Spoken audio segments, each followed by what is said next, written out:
2027 से पहले इस जाति के पीछे पड़ी तमाम पार्टी अगर आ गई साथ तो बदल सकती है सत्ता। जी हां, उत्तर प्रदेश में 2027 का विधानसभा चुनाव भले ही अभी दूर हो, लेकिन सियासी तैयारियां अभी से तेज हो चुकी हैं। नेताओं की बैठकें बढ़ रही हैं, नए राजनीतिक समीकरण तलाशे जा रहे हैं और सबसे खास बात, अलग अलग जातीय समूह को अपने साथ जोड़ने की कवायद शुरू हो चुकी है। इसी बीच अब एक बड़ा सवाल सामने आ रहा है, क्या 2027 से पहले ब्राह्मण समाज को साधने के लिए पार्टियों ने अपनी रणनीति बदलनी शुरू कर दी है? क्योंकि उत्तर प्रदेश की राजनीति में ब्राह्मण समाज को लंबे समय से एक महत्वपूर्ण राजनीतिक समूह माना जाता रहा है। चुनाव चाहे लोकसभा का हो या विधानसभा का, ब्राह्मण वोट का असर कई सीटों पर चुनावी नतीजों की दिशा बदल सकता है। यही वजह है कि 2027 के चुनाव से पहले ब्राह्मण समाज को लेकर राजनीतिक दलों की सक्रियता पर सबकी नजर है। अगर बीजेपी की बात करें तो बीजेपी के सामने सबसे बड़ी चुनौती अपने मौजूदा सामाजिक आधार को मजबूत बनाए रखने की है। पार्टी लगातार संगठन को मजबूत करने और अलग अलग वर्गों के बीच अपनी पकड़ बनाए रखने की कोशिश करती रही है। ऐसे में ब्राह्मण समाज का समर्थन बीजेपी के लिए कितना महत्वपूर्ण है, इसे समझना मुश्किल नहीं है। वहीं समाजवादी पार्टी भी 2027 के लिए अपने सामाजिक समीकरण को लगातार विस्तार देने की कोशिश कर रही है। सपा की कोशिश अगर अलग अलग पिछड़े वर्गों, दलितों और अल्पसंख्यकों के साथ साथ ब्राह्मण समाज के एक हिस्से तक पहुंच बनाने की होती है, तो इसका सीधा असर उत्तर प्रदेश की चुनावी राजनीति पर पड़ सकता है।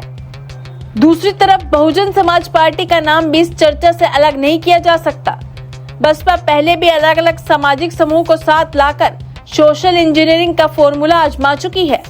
अगर 2027 से पहले पार्टी ब्राह्मण समाज के बीच अपनी राजनीतिक सक्रियता बढ़ाती है, तो कई विधानसभा सीटों पर मुकाबला और दिलचस्प हो सकता है। लेकिन यहाँ सबसे बड़ा सवाल यही है कि क्या ब्राह्मण समाज किसी एक पार्टी के साथ पूरी तरह खड़ा होगा, या फिर 2027 में ब्राह्मण वोट भी अलग अलग विधानसभा सीटों पर अलग अलग मुद्दों और उम्मीदवारों के आधार पर फैसला करेगा। क्योंकि आज के समय में सिर्फ जातीय समीकरण ही चुनाव का फैसला नहीं करते। रोजगार, विकास, कानून व्यवस्था, महंगाई, किसान, शिक्षा और स्थानीय समस्याएं भी मतदाताओं के फैसले को प्रभावित करती हैं। यही कारण है कि 2027 का चुनाव किसी एक मुद्दे या किसी एक जातीय समीकरण तक सीमित नहीं रहने वाला।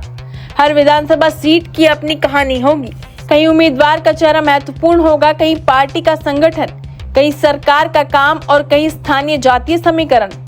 लेकिन ब्राह्मण समाज की राजनीतिक भूमिका को नजरअंदाज करना किसी भी बड़ी पार्टी के लिए आसान नहीं होगा और शायद यही वजह है कि 2027 से काफी पहले ही राजनीतिक दलों की नजर इस महत्वपूर्ण वोट बैंक पर दिखाई देने लगी है।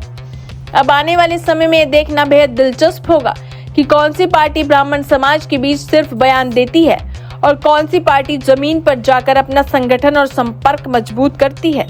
क्योंकि चुनाव के समय बड़े बड़े मंचों से दावे करना आसान होता है, लेकिन बूथ स्तर पर वोट में उस समर्थन को बदलना सबसे बड़ी चुनौती होती है।